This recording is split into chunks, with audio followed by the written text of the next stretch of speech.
Hey guys, how's it going? Welcome to my video. Okay, so I am going to do this video and give you guys some troubleshooting steps if you guys have the same issue that I had a couple days ago. I did get the problem fixed. Just want to tell you guys what I did to fix this issue, which was a crank but no start situation. All right, so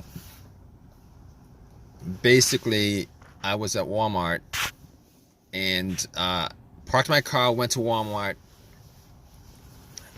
and spent about an hour there, came back out and tried to start my car, and my car cranked but it did not start. It kept on cranking but it did not start. So basically best place to be if I had a situation when I had that situation, considering if it's something easy to fix, I could probably get a lot of things. But anyway, I cranked it a couple of times. It kept on cranking.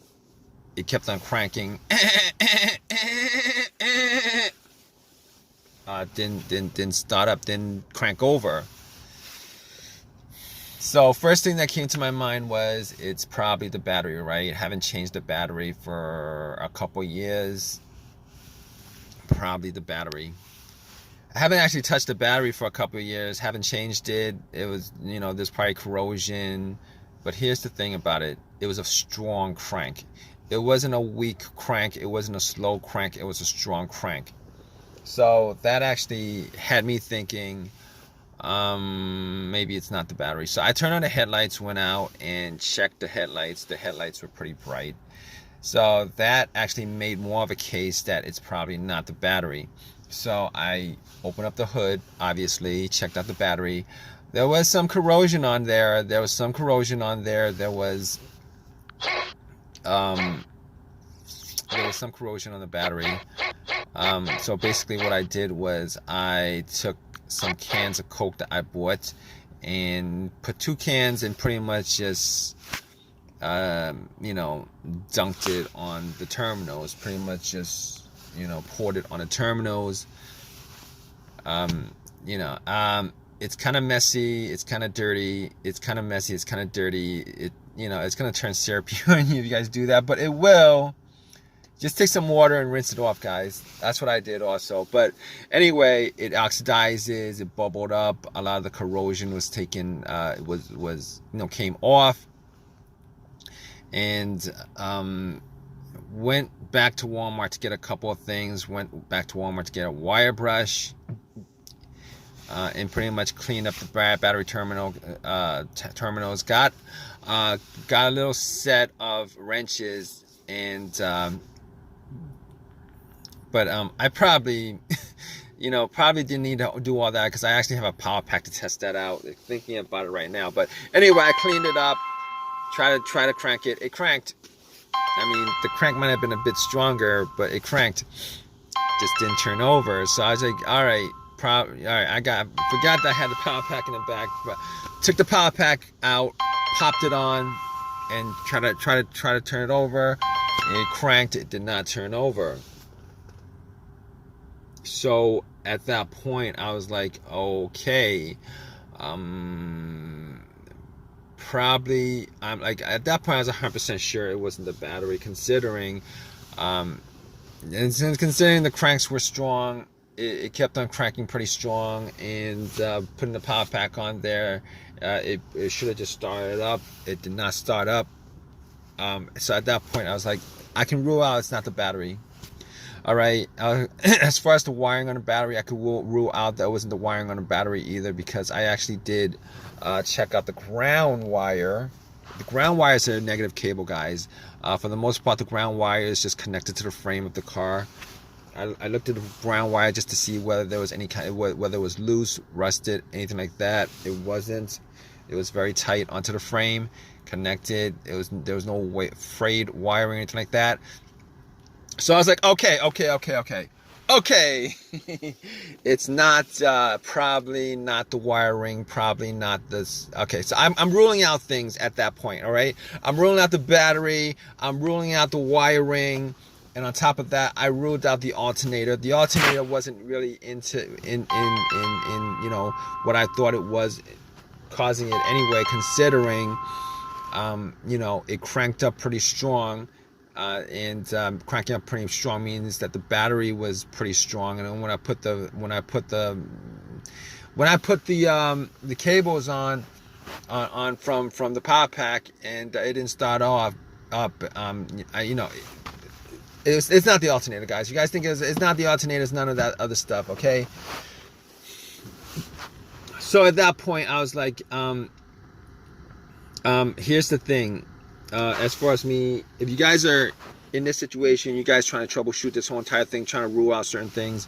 All right, here's the thing. There was no check engine light on the dash at all. No check engine light on the dash before the situation happened. I haven't had a check engine light on my dash for a while.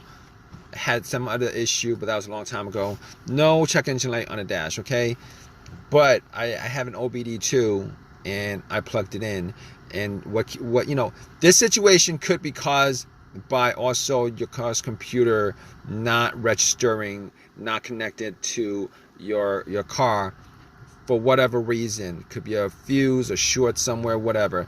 But I had an OBD2, plugged it in just to make sure that there, you know, there's nothing that I can actually take from this situation as far as it's scanning the whole entire thing. It was able to scan the whole entire thing, scanned it, and then came back with analysis, you know, no codes, all the monitors were cleared, everything was good. At that point, I knew that it was able to read the car's computer. So there's nothing wrong with the car's PCM, ECM. There's nothing wrong with the computer at all that's causing it. On top of that, like I said, very important whether there's a check engine light or not check engine light when it comes to troubleshooting this issue. All right, no check engine light means that you could pretty much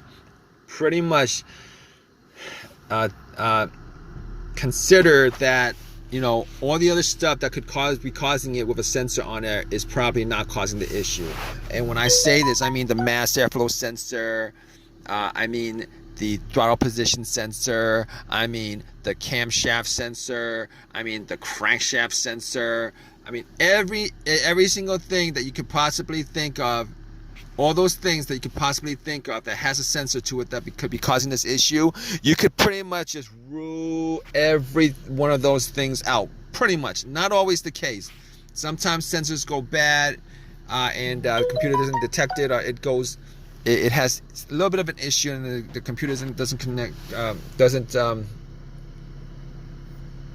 detect it. But in this case, ruled all those things out.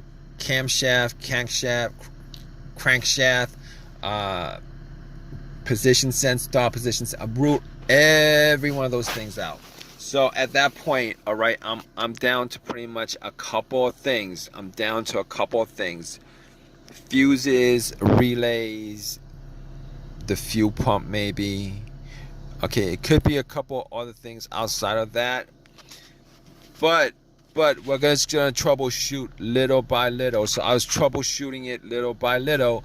All right, so got to the fuses, got to the relays, and pretty much what I did was could not figure out whether a fuse was blown. Did not actually smell any kind of burnt smell from it. So being as I was around at Walmart, went in and got a fuse tester, tested all the fuses. All the fuses were good. You know, all the fuses were good. There was not a single problem with the fuses. And I pretty much came to, it's either one of two things at that point that I could think of. All right, there could be a couple more things, you know, the ignition, etc. But I was down to a couple of things, and I looked at the relay, the fuel pump relay.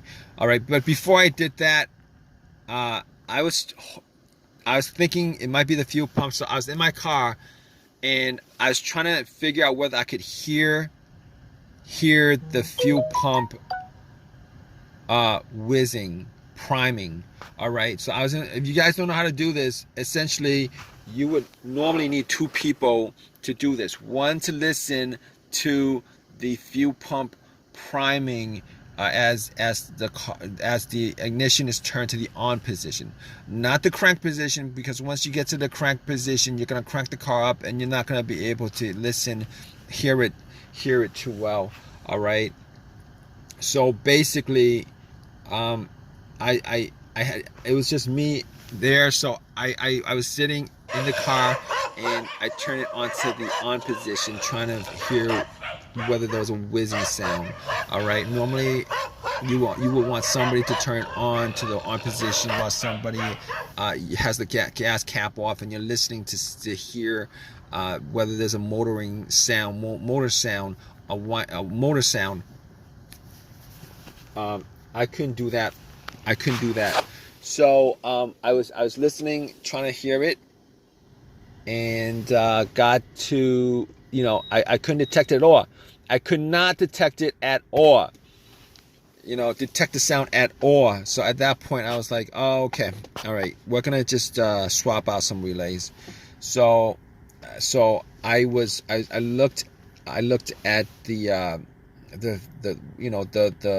fuel pump relay, and I noticed that there was another relay that was the same. I'm not sure exactly where that relay actually, what component of the car that relay was for.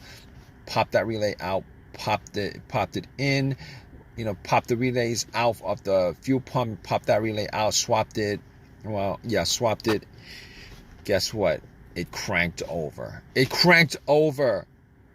Easy fix. Because if it didn't crank over, I would have been sure that it was the fuel pump that was the problem, but it cranked over, guys. So pretty much at that point, I knew it was the relay that what needed to be swapped out. Drove it to an AutoZone, got the relay, and pretty much just swapped the right one back, and threw away the bad relay, popped in a new one, and haven't had any issues since, guys. So if you guys are in this situation and you guys are looking for some troubleshooting tips on stuff like that, okay, just pretty much do what I did as far as troubleshooting each of those components. Hopefully you don't have a weird situation where it's some pretty crappy situation where it's a computer issue and the computer's not connecting to your car, which comes up every once in a while, or maybe even a fuel pump issue where you need to swap out a fuel pump, which is a lot more expensive than a relay. But I hope this has helped you guys out. If you guys like this video, please leave a comment in the comment section. Please subscribe. Please give me a thumbs up. Thanks. All right, guys, take care.